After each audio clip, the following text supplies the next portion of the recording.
Hi, pardon me. Hi, how you doing? This video is about the Ark of the Covenant being in Ethiopia. So, many years ago, geez, it was something I was studying I don't know, like more than 15 years ago about if the Ark of the Covenant's in Ethiopia. I actually read the big thick book, The Sign and the Seal by Graham Hancock, and nowadays you can watch videos that he does by it. Which is I recommend just watching the video. The book, if you really want, it certainly goes into more depth, but it makes all the same points. The videos are really well done. If you put in Ark of the Covenant in Ethiopia, Graham Hancock, you'll find videos on that.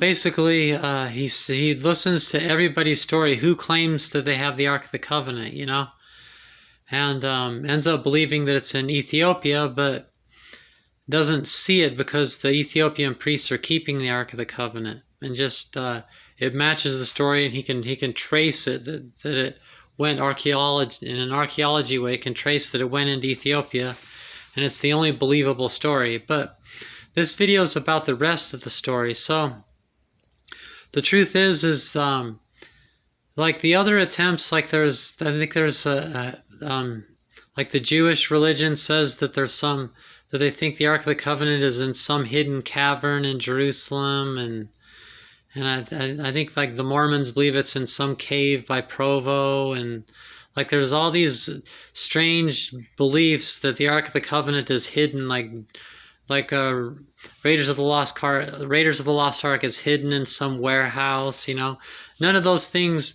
If any of those stories are true, then the God of the Bible isn't the God that it's supposed to be. It has no real power, or not the power it claims to have. Like melting the faces off people and that. Because the Ark of the Covenant, the story says that the Ark of the Covenant will always be with the people, and the priests of Aaron will forever be burning incense before it. So whoever has the Ark of the Covenant, something that Graham Hancock doesn't mention, and really you're not going to hear anywhere but from a Rasta, which I happen to be a Rasta. We bring up the point that, hey, you guys, if it's not in Ethiopia, then the God of the Bible is not real.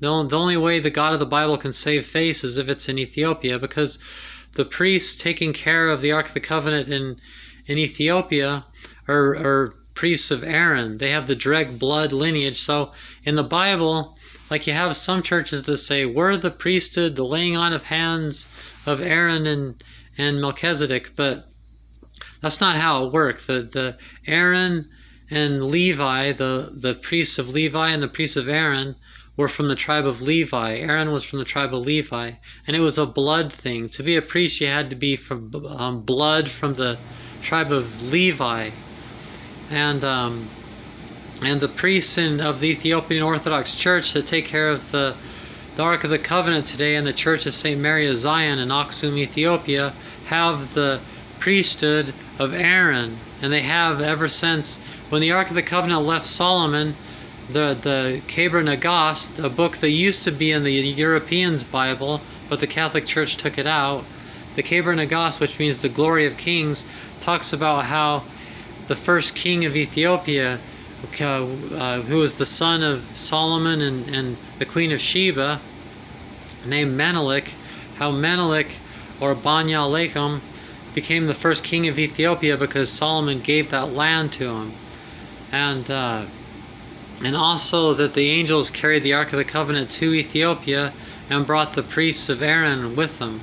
So the priests of Aaron, the priests in Ethiopia are blood relatives of, Graham Hancock, now you add in the archaeology and everything, and that the Ark of the Covenant, it didn't come directly. It sounds like they just flew in the air by angels, but really it went to Egypt first, and it stayed there for a while, and you just have to listen to Graham Hancock talk about it.